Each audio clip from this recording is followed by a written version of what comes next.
অনেক আলো, তাই না? দিনের মতন আলো হয়ে আছে রাতের বেলা, বিদ্যুতের আলো। হঠাৎ বিদ্যুৎ যদি চলে যায়, রাস্তাঘাট অন্ধকার, আপনি তখন কি করেন? পকেটে যদি টর্চ লাইট থাকে, টর্চ লাইটটা জ্বালান না? জ্বালান কিনা?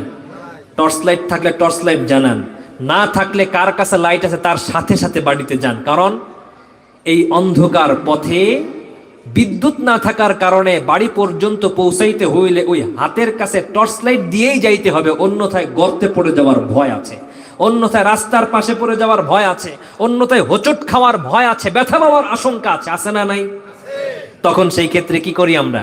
আমরা কি বলি, বিদ্যুতের মতন আলো তো আর টর্চ লাইটে নাই, বিদ্যুতের মতন আলো তো আর মোমবাতিতে নাই, বিদ্যুতের মতন আলো তো আর চেরা কুপির মধ্যে নাই, বিদ্যুতের মতন আলো তো আর চার্জার লাইটে নাই।